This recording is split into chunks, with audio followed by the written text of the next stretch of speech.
بسم الله الرحمن الرحيم. السلام عليكم ورحمة الله تعالى وبركاته.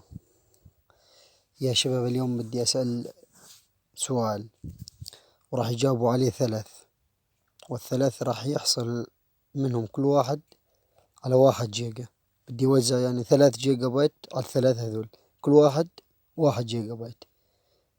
بدي أسأل السؤال وهم يجاوبون، بس أتمنى منكم عدم الاستعانة بالإنترنت، وجواب من عندكم. إذا كنتوا تعرفوا حطوا، وإذا ما كنت تعرفوا شاك بشي أو بجواب كمان تنزلوا، لأنه راح أسألك سؤال نفسه على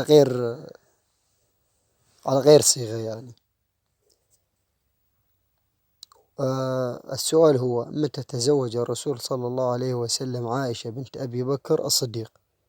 شوال سنة 1 من البعثة، 2 شوال سنة 11 من البعثة، 3 شوال سنة 5 من البعثة، 4 شوال سنة 9 من البعثة. أتمنى الجواب بالتعليق، وكل شخص يجاوب على السؤال راح أختار 3. أنا على كل حال راح أختار 3.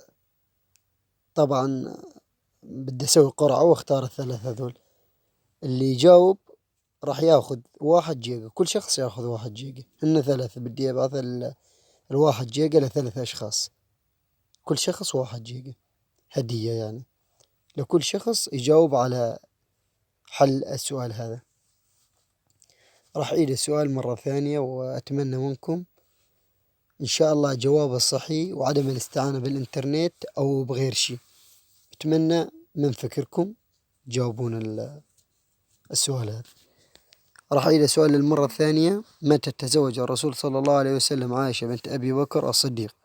1 شوال سنة 1 من البعثة، 2 شوال سنة 11 من البعثة، 3 شوال سنة 5 من البعثة، 4 شوال سنة 9 من البعثة.